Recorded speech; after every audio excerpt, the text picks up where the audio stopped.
അതെ, ഒരു തട്ടിക്കൂട്ടി മസാല ഷവായി ഉണ്ടാക്കിയാലോ?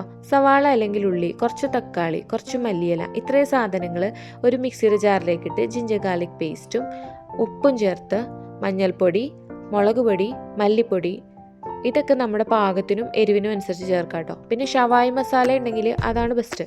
അതില്ലാന്നുണ്ടെങ്കിൽ നമ്മുടെ കയ്യിലുള്ള ഗരം മസാലയോ അല്ലെങ്കിൽ വല്ല അറബിക് മസാലയോ ഒരു ഫ്ലേവറിനുള്ള മസാല ഏതാണെന്ന് വെച്ചാൽ ചേർത്ത് കുറച്ച് വിനീഗറും കൂടി ചേർത്ത് നന്നായിട്ട് അരച്ചൊരു പേസ്റ്റ് വരത്തിലാക്കി വെക്കാം.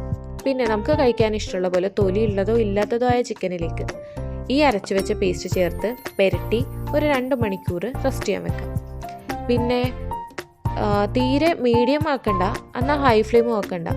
അങ്ങനത്തെ കോലത്തിൽ ഒരു 2 വിസിലടിപ്പിച്ച് ചിക്കൻ നമുക്ക് വേവിക്കാം.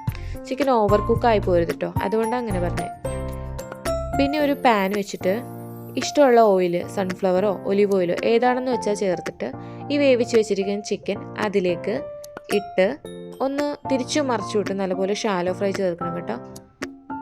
ഈ ചിക്കൻ്റെ ഒരു കറിപ്പരുവൊക്കെ ഒന്ന് മാറി ചിക്കൻ ഒരു കുറച്ചൊന്ന് ക്രിസ്പൊക്കെ ആവാനായിട്ട് ഈ സ്റ്റെപ്പ് മസ്റ്റാണ്, എന്തായാലും ചെയ്യണം.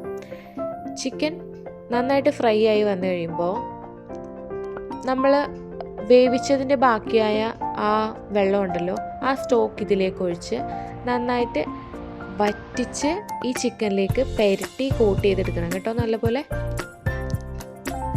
അപ്പോൾ മസാല ഷവായ നമ്മുടെ കയ്യിലുള്ള ഇൻഗ്രീഡിയൻസ് വെച്ചിട്ട് തട്ടിക്കൂട്ടി മസാല ഷവായ ഇവിടെ റെഡി ആയിട്ടുണ്ട്. തട്ടിക്കൂട്ടാണെങ്കിലും നല്ല ടേസ്റ്റ് ഉണ്ട് കേട്ടോ.